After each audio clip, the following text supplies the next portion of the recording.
ఏం రా ఎవడరా నువ్వు సరిగ్గా చెప్పురా, ఏం చెప్తా కొడతా రాసుకెళ్ళి సరిగ్గా చెప్పు అంటే వాడు చెప్పిన సమస్య ఏంటంటే షిరిడి నుంచి వస్తున్నప్పుడు బస్సులో ఒక 5 ఎవరో మొంతాగి ఎక్కి కూర్చున్నారు.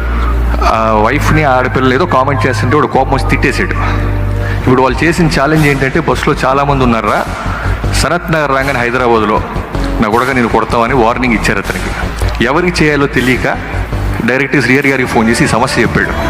ఇప్పుడు ఆయన సర్లే అయితే వాళ్ళతో గొడవ పడకు, దేవుడి దగ్గరికి వెళ్ళి వస్తావు, సైలెంట్గా ఉండు, హ్యాపీగా రా, మా వాళ్ళు వస్తారని చెప్పాడు. తెల్లవారుజామున 5:30కి బస్సు ఎస్ఆర్ నగర్ దగ్గరికి వచ్చింది. ఇప్పుడు ఆ వ్యక్తి ఫోన్ చేశాడు, అన్న ఎవరైనా వచ్చారా అని. నువ్వు బండి దిగురా అంటే ఒక ఎండివర్ కారులో టీషర్ట్ వేసుకొని నిద్రమోహంతో ఓ లుంగి కట్టుకొని శ్రీహరి గారు వెళ్ళి ఎస్ఆర్ నగర్ దగ్గర వెయిట్ చేస్తున్నాడు.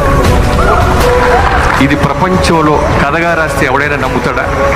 ఇది నాకు శ్రీహరి గారు చెప్పింది కాదు. ఆ ఫ్యామిలీ వచ్చి ఆయన దగ్గర కాళ్ళకి దండం పెట్టి ఏడుస్తున్నప్పుడు నేనున్నా లేకపోయినా ఈ రోజున అంటే మనిషికి ఓ తృప్తి అనేది ఆ రోజున ఒక మనిషికి మనం సాయం చేస్తే, అందుకే అంటారు బ్రతికుండంగా బ్రతకటం కాదు, మనం చనిపోయినాక బతకాలి.